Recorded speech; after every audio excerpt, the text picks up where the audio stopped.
Stanford University. So my name is Matt Cohen. Thank you for having me. I run a really different kind of business. I started in 2010 with this idea that you could group street food vendors together and create vibrant community spaces. This picture right here is our largest market, and I think my talk today is going to be a little bit different. I'm going to talk to you about the way that I see public space, less focused on food and more on the opportunities that are available to create communities in unusual places. So when you think about large spaces, it's really, really challenging to sort of imagine in your mind, how do you change this place? Some places you don't tinker with at all. Other places you look at and you say, this is a blank slate where you can do different things. The first was a picture of Yosemite, by the way. This is a picture of Burning Man. I don't know if anybody's been there, but you can imagine they build this city, it's there for a month, and then it completely goes away. The thing about that is it's operating on a scale that's not really practical for day-to-day things, and especially for something that reoccurs on a smaller level. So usually what's happened in street food in particular is there's this historical building that comes. There's a central marketplace. It expands over time. This here is a Moroccan marketplace. And the single best quote that I've ever heard about the marketplace experience with street food is that people don't necessarily go to Moroccan marketplaces to eat. What they do is they go there to see their friends who they know will be there. And that's a really powerful idea of community, where we are surrounded by spaces that are poorly utilized. This is a parking lot, and it was built to accommodate a peak amount of traffic at a particular time. But as we all know, especially in more suburban areas, those spaces are poorly utilized at other times of the day. So this was where I found my first parking lot. It happens to be in a particularly cold space in San Francisco, just in the north part of the city in the marina. It's called Fort Mason Center. And the first time that we threw an event, something happened. We looked at what's mobile, what could be a small footprint that can come and go over time, and what has a sort of foodie cachet that's flexible enough for new entrepreneurs to get started with, inexpensive enough for people to take a roll of the dice in a way that they wouldn't necessarily look at it otherwise, and with the emergence of social media, a way to connect people together into a profound community space. And we said, okay, let's start something. Now, it didn't actually start like this. It started in the back corner of the space. If you look toward the back right corner against the wall, it started in that corner. And it started with the first week, about 300 people coming out. The second week, about 600 people. The third week, about 1,200 people. And it kept on doubling in size every week for the first 15 weeks when we started. Now, every week, 6,000 to 8,000 people come out every Friday night.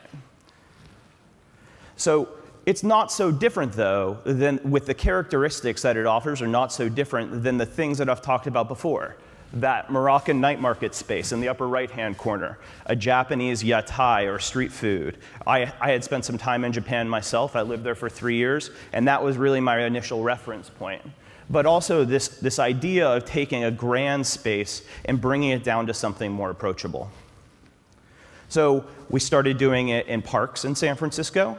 This is our first park. This is our first location outside of Fort Mason Center, and as you can see, another couple thousand people every Thursday night. We started doing it in front of City Hall in San Francisco because there's poor access to restaurants there and a limited amount of options where people have a limited amount of time to eat. We started doing it in troubled spaces, where in the upper right-hand corner, this was the first week that we came out to a space at McCoppin in Valencia. It's Market in Valencia for people who are familiar with San Francisco. There was a drug dealer on the corner just out of frame. I didn't take a picture of him because I didn't want to provoke a reaction. But the thing is, the first week when we took the picture of the people eating over here, he was actually dealing drugs on the corner. But the next week, he was gone, and he hasn't come back since. So then other places started coming to us, and they started saying, well, what can you do with our space? And the way, again, this comes back to the way of looking at space. When you look at Fort Mason Center and that idea of a parking lot, it's very different than the Presidio. The Presidio took a space that used to be 1,500 parking spaces and turned it into this glorious lawn with a view of Alcatraz in the distance and a really one-of-a-kind view of the bay. And we said, well, at first, why would you do anything with a lawn? The best thing to do with a lawn is actually to let people sit on a lawn. And we created this picnic.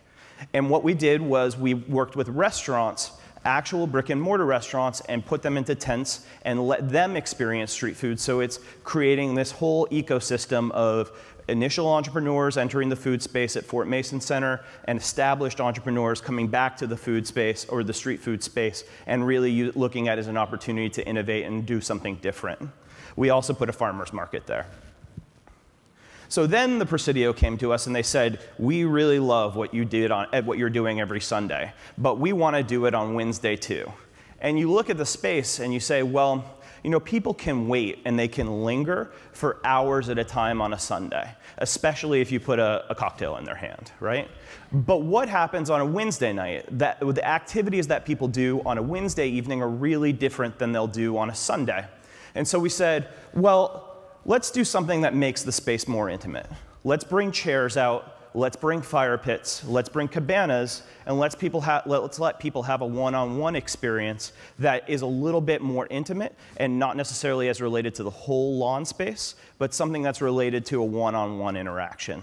And as you can see, we took the simple idea of cabanas, Adirondack chairs, and fire pits, and we turned it into something called Twilight. That actually tonight, I have to leave right after this. Tonight is our last night running it. So we're not the first people to think of these communities, especially food communities and temporary food communities in this way. Farmers markets have hit on this idea for a long time. It's a place to interact with people. This is a picture of the Ferry Plaza Farmers Market in San Francisco. And every single Thursday and every single Saturday, it's the place where all of the chefs in all of San Francisco want to go and mingle with all the other chefs in San Francisco. It's a social thing, and it's really stunningly successful. This is a picture of the Brooklyn Flea. I don't know if anybody's ever heard of the Brooklyn Flea, but it's this idea of an upscale flea market. Again, it brings this idea of thousands of people to one space where there's energy and there's life and there's vibrancy and there's community. So I'm actually going to finish a little bit early. I guess my challenge to you in terms of food entrepreneurship or entrepreneurship in general is to look around you and to see underutilized spaces and to look at what you could do to build community in those spaces that other people might not see. And then to leverage your network of friends, your community, your skill set, and to be able to put activities into that space. Because really, when you just have an empty space like the one that's above me, there's no value there at all. The value is in bringing people to the space. Thank you very much. For more, please visit us at stanford.edu.